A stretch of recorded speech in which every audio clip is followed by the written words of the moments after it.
Hej Markus fra 7.K. Hvor du har lige haft motor første gang. Hvordan var det?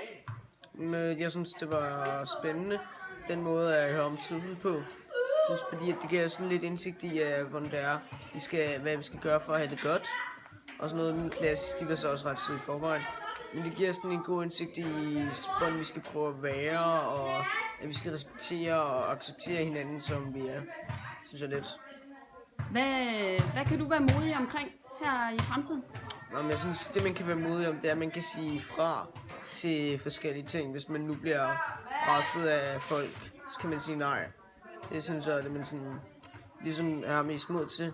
Og der er også, hvis man, hvad skal man sige?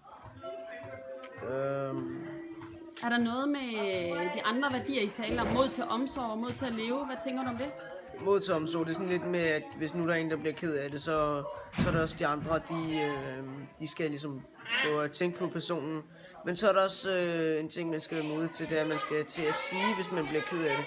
Fordi det har jeg faktisk godt ud, der er nogen, de er ikke rigtig så nemt ved at sige, når de bliver ked af det.